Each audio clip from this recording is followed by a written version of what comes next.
오늘은 정말 특별한 날입니다. 정말 특별합니다. 왜 특별한지 아세요? 제가 오늘 색다른 스타일로 이발을 하고 와서 특별할까요? 왜 특별할까요? 오늘은 이 지구라는 별에 교회가 난생 처음으로 시작하는 것을 기억하고 기념하는 성령 강림 주일이기 때문입니다. 예수님께서 승천하신 후에 오순절 명절을 맞아서 예루살렘의 한 성문 밖 다락방에 120명이 모였을 때 성령이 각 사람에게 강력하게 임했고 그로 인해서 교회가 시작이 되었습니다. 그때 그 처음 교회라는 이 공동체에 어떤 일이 일어났을까요? 우리 교회 안에도 오늘 유아 세례도 베풀고 또 빵도 먹고 예배도 드리고 기도도 하고 아주 많은 일들이 우리 교회 안에도 있지 않습니까? 이 교회라는 공동체가 이 땅의 지구상에 처음 생겨나고 어떤 일이 일어났을까요? 무엇을 했을까요? 그걸 오늘 함께 나눠보려고 합니다. 사도행전 2장 우리가 읽은 이 같은 장에 교회의 첫 번째 모습이 소개가 됩니다. 말의 사건이 일어났습니다. 그러니까 언어의 사건. 마치 말의 이벤트처럼 새로운 말의 사건이 이 오순절 성령 사건 통해서 일어났습니다. 4절 그들이 다 성령의 충만함을 받고 성령이 말하게 하심을 따라 다른 언어들로 말하기를 시작하니라. 아멘. 성령이 말하게 하심을 따라 다른 언어들로 말을 하기 시작했다는 겁니다. 성령은 사람들이 다른 언어들로 말하게 하셨습니다. 그런데 이 말은 우리가 흔히 아는 성령의 은사의 방언처럼 못 알아듣는 하나님과의 신비로운 비밀스러운 교제를 하기 위해 그런 말이 아니라 성경은 이 말은 알아듣고 이해가 되는 말입니다.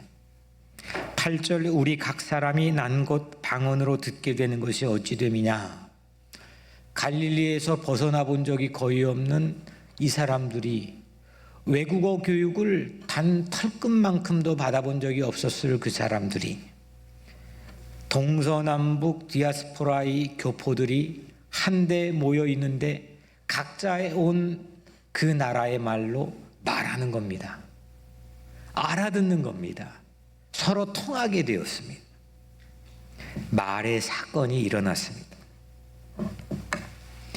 그리고 이 말의 사건으로 오늘 이 교회가 생겨난 직후에 처음 그 교회 안에 일어난 일은 베드로가 설교를 했습니다. 사도행전 2장 14절부터 36절까지 총 22절의 분량의 설교를 이 오순절 성령 사건 직후에 처음 우리에게 보도해 주고 있습니다. 교회 안에서 일어난 일이죠. 다시 말하면 말씀이 교회 안에서 사건을 일으켰습니다. 본문은 우리가 읽은 37절부터의 본문은 이 설교가 끝난 직후의 모습을 우리에게 보여줍니다. 37절 그들이 이 말을 듣고 그러니까 베드로의 설교를 듣고 마음에 찔려 베드로와 다른 사도들에게 물어 이르되 형제들아 우리가 어찌할꼬 하거늘. 사람들은 베드로의 설교를 귀로 들었습니다. 그리고 마음에 찔렸습니다. 그리고 물었습니다. 우리가 어찌할꼬? What shall we do? 우리 무엇을 해야 됩니까? 우리 어떻게 해야 됩니까? 지난 주일 설교했던 한 교도소장, 간수장의 질문이었던 어떻게 해야 구원을 받을 수 있습니까? 어떻게 해야 내 공경에서 벗어날 수 있습니까? 그 비슷한 질문을 먼저 처음 교회에서 일어난 이 설교를 듣고 사람들이 했습니다. 베드로가 대답했습니다. 38절 세례를 받고 죄 사함을 받으라. 그리하면 성령의 선물을 받으리니. 아멘.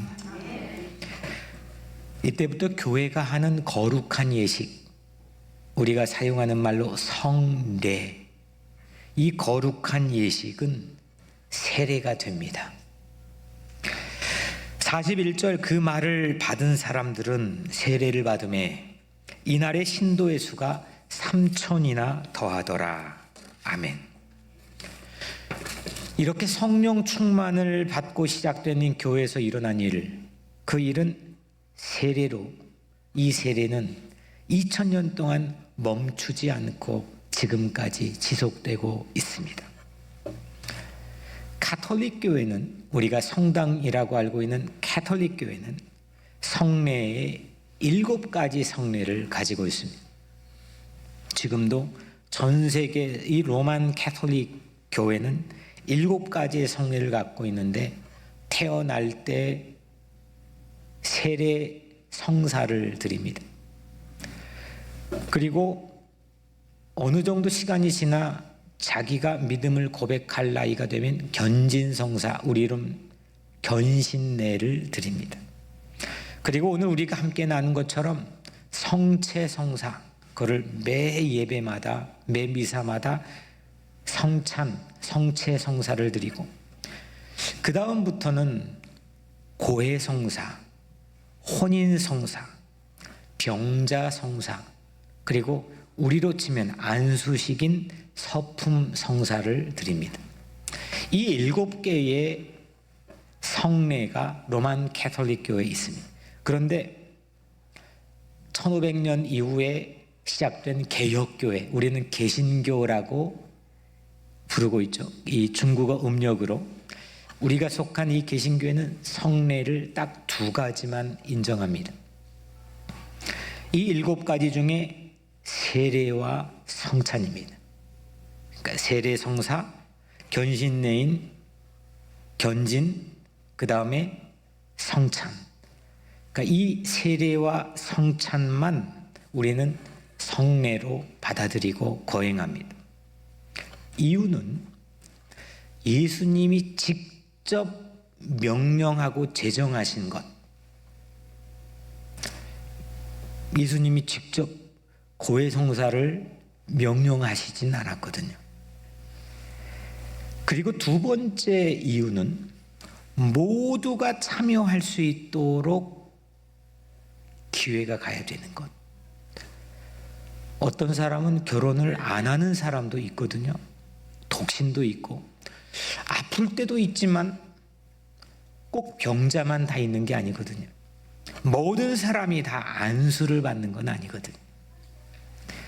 그래서 우리 개혁교회 개신교는 예수님이 제정하고 모두가 참여할 수 있는 것, 성찬과 세례만 성례로 인정합니다. 오늘 이 본문 안에서는 너희가 세례를 받고 죄사함을 받으라, 그러면 성령을 선물로 받으리니, 그리고 42절에는 떡을 떼며, 영어로는 breaking of bread, 우리가 지금 함께 거행했던 주의 만찬인 성찬입니다. 오순절 성령이 임하고 생겨난 이 난생 처음 이 교회라는 공동체 안에서 일어난 것은 이렇게 베드로의 설교였고, 2번째는 성례였습니다. 설교와 성례, 이게 교회 안에 처음 일어난 일입니다. 그중 성례에는 뭐가 있다고요? 세례와 성찬이 있습니다. 오늘 예배 안에서 우리는 뉴욕 우리 교회 안에서 이 세례와 성찬을 동시에 허락받아 거행했습니다. 마침 성령 강림 주일에 교회에서 시작된 이 2가지 성례인 세례와 성찬을 갖게 되는 것은 우연이라고 치기에는 너무 놀라운 하나님의 섭리임을 이 시간 믿고 영광을 올려드립니다. 성령 세례와 성령 만찬이 교회를 회복하게 하고 여러분들의 삶을 진정한 크리스찬으로 회복하게 하기를 주의 이름으로 간절히 축원합니다.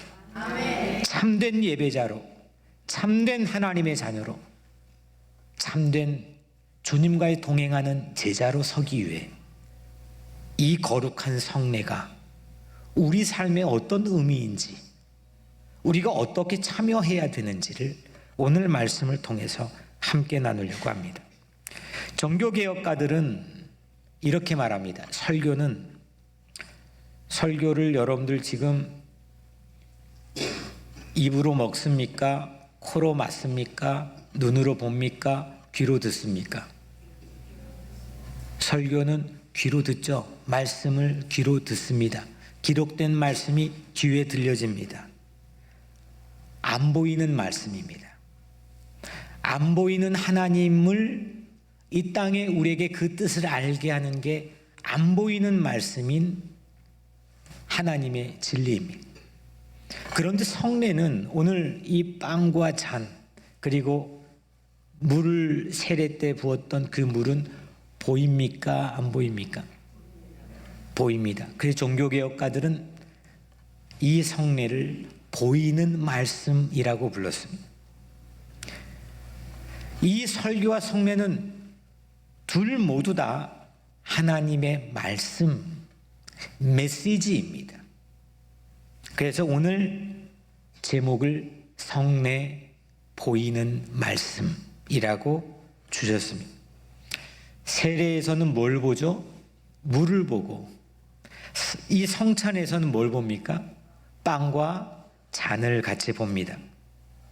이 물에서는 그리스도의 죄 사함을, 이 죄 사함의 메시지, 말씀을 보고, 빵과 잔에서는 그리스도 예수와의 연합하는 것을, 그 메시지를 보게 됩니다. 들었던 것을 보게 되는 거죠. 세례와 성찬은 내 열심을 보는 게 아닙니다. 오늘 성찬, 하나님 나 죄를 너무 많이 졌는데 나 이 시간 결단하고 다짐할 테니까, 그런 충성스러운 여러분들의 열심을 성찬에서 보는 게 아닙니다. 우리는 보통 그 분위기를 창출하고 그 마음을 가다듬기 위해 생각하지만 성찬은 그런 게 아닙니다. 세례도 그렇지 않습니다. 세례와 성찬은 우리의 열심을 비저블하게 보는 게 아니라 하나님께서 약속하시고 언약하시고 말씀하시고 예수님께서 이루어내신, 성취하신 보이는 말씀으로 우리를 이끌어 인도하는 게 성례입니다. 성례는 우리가 하나님 말씀 안에 있구나, 내가 하나님의 메시지 안에 있구나, 이거를 그려주는 하나님의 그림과 같다는 생각을 하게 됩니다. 메시지를 귀로 들을 뿐 아니라 눈으로 보고 우리 믿음을 보양하게 하는 선물이 성례입니다. 말씀을 들음으로 믿음이 발생하고 믿음이 생기고, 말씀을 봄으로 믿음이 자라납니다. 이 땅에 세상을 처음 창조하실 때 하나님께서는 그 말씀으로 세상을 창조하셨습니다. 그리고 그때부터 우리는 그 말씀을 듣고, 아무리 여러분들이 훌륭한 고매한 인품을 가졌건 뛰어난 학식과 뛰어난 경험을 가졌건 그거와 상관없이 그 말씀을 듣고 믿음이 발생합니다. 그리고 그 말씀을 봄으로, 그 메시지를 봄으로 내 믿음이 양육을 받고 자라납니다.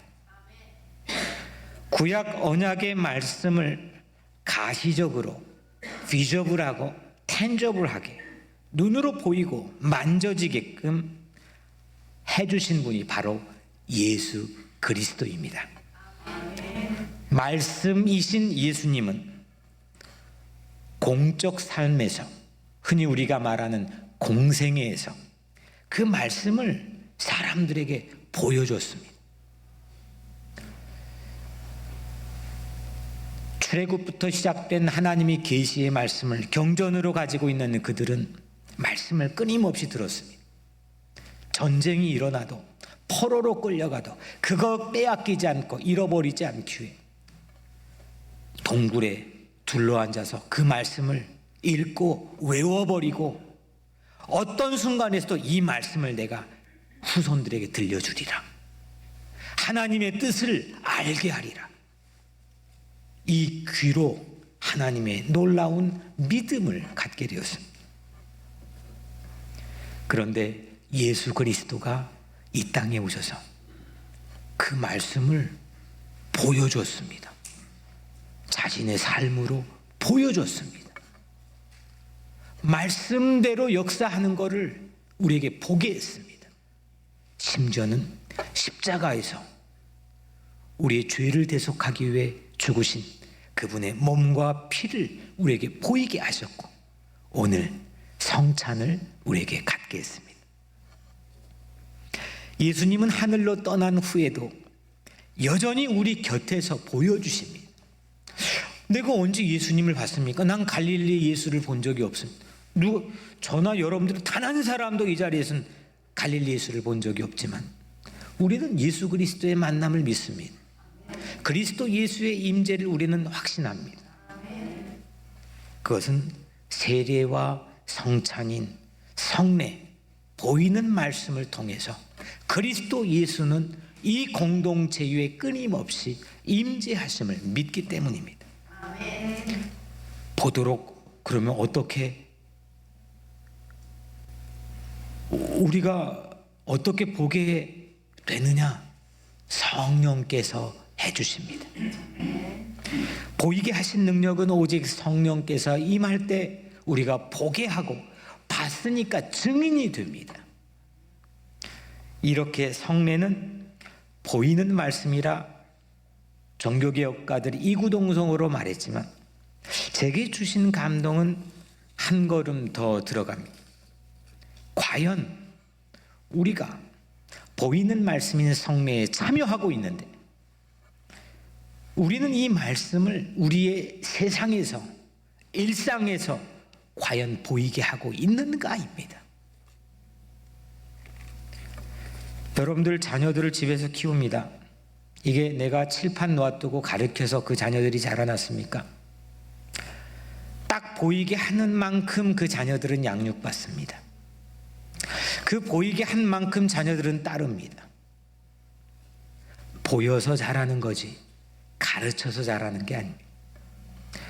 말씀을 보이게 하는 게 세례이고 성찬이라면 우리는 성례에 참여했는데 그 말씀을 과연 보이도록 하고 있는가입니다. 처음 교회들은 신기한 공동체였습니다.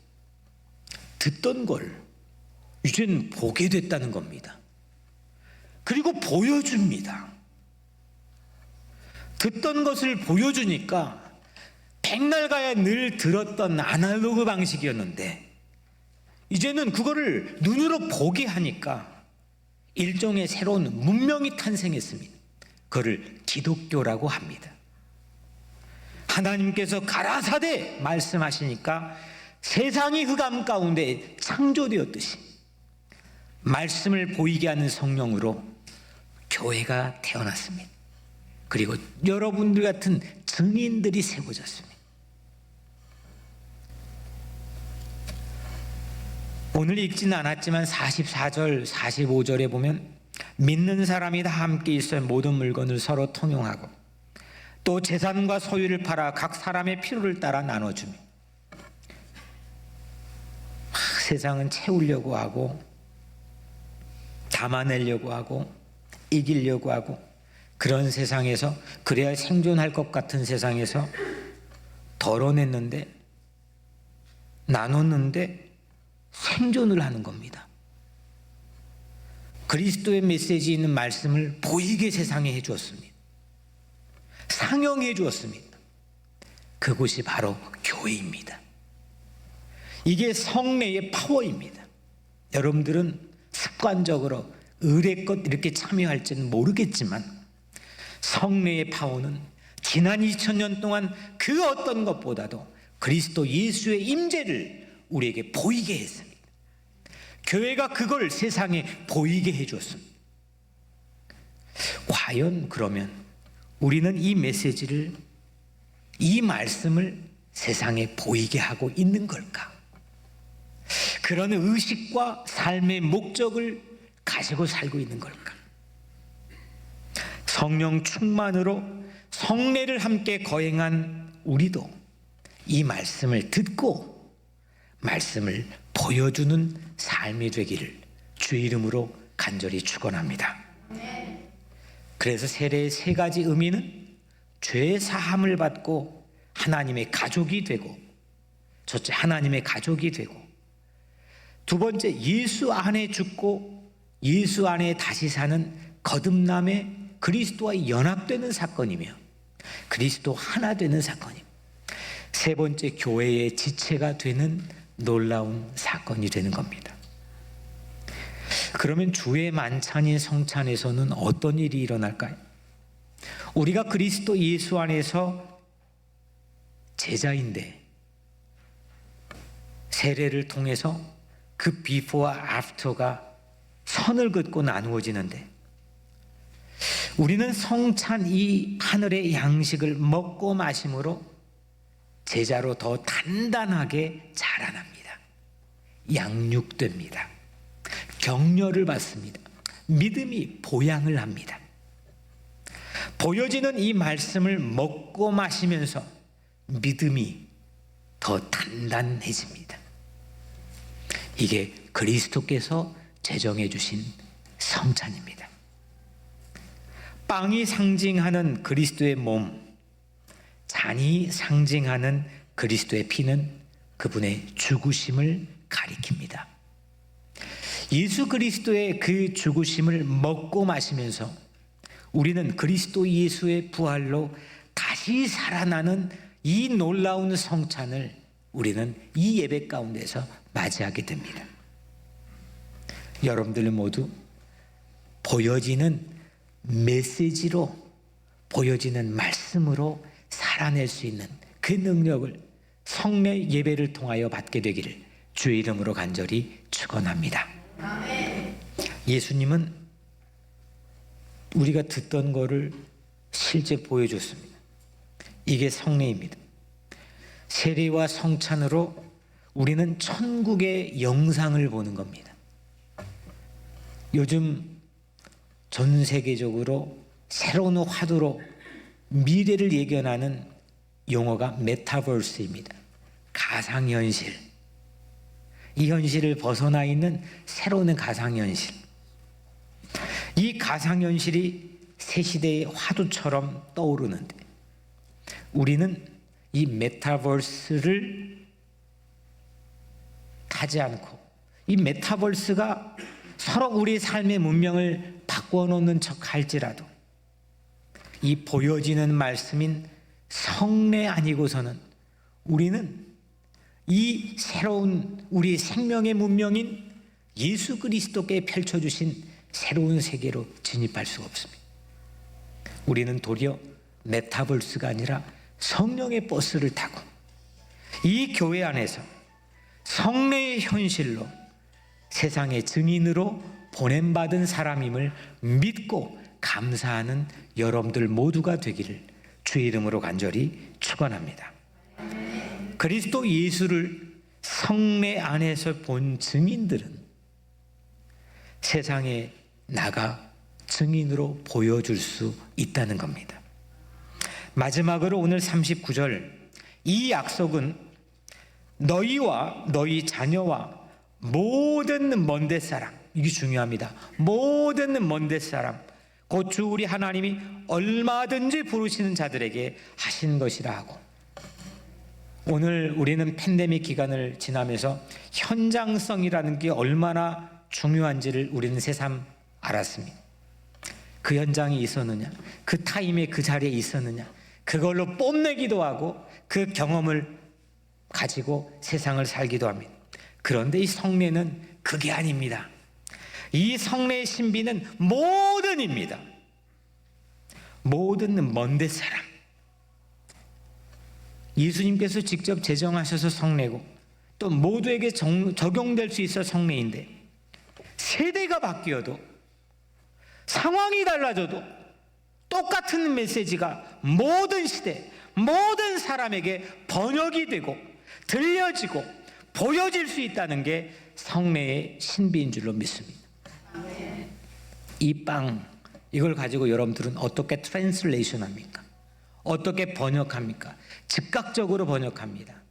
500년 전에도 1000년 전에도 세대가 달라도 인종이 달라도 상황과 형편이 달라도 물을 보고 우리는 뭘 번역합니까? 무엇을 봅니까? 씻을 수 없는 나의 억겁의 엄청난 이 죄를 하나님의 놀라운 은총으로 씻어주신 그 용서하심을 봅니다. 모두에게. 우리는 1.5세, 2세, 1세, 포인트 5 이 차이를 가지고 마치 못 넘을 것처럼 이야기를 합니다. 그런데 그 정도가 아니라 7세대, 10세대, 20세대, 100세대 엄청난 시대가 흐르고 세대가 바뀌어도 똑같은 메시지가 모든 사람에게 번역되고 들려지고 보여지는 것은 오직 성령을 통해서 우리에게 임하는 줄로 믿습니다. 사랑하는 여러분, 세례로 그리스도의 편지인 우리에게 예수님의 소인이 찍혔습니다. 성찬을 통해 그리스도의 생명이 우리를 키워주고 지켜주고 보호하고 앞으로 나가게 합니다. 조금만 상황이 달려도 내 마음이 달라지는 그런 세상 모습이 아니라, 상황이 달라져도 똑같은 메시지가 나에게 있고 상황이 바뀌어도 같은 말씀이 모든 세대 모든 사람에게 보여지는 삶, 그런 교회가 되기를 주님의 이름으로 간절히 축원합니다.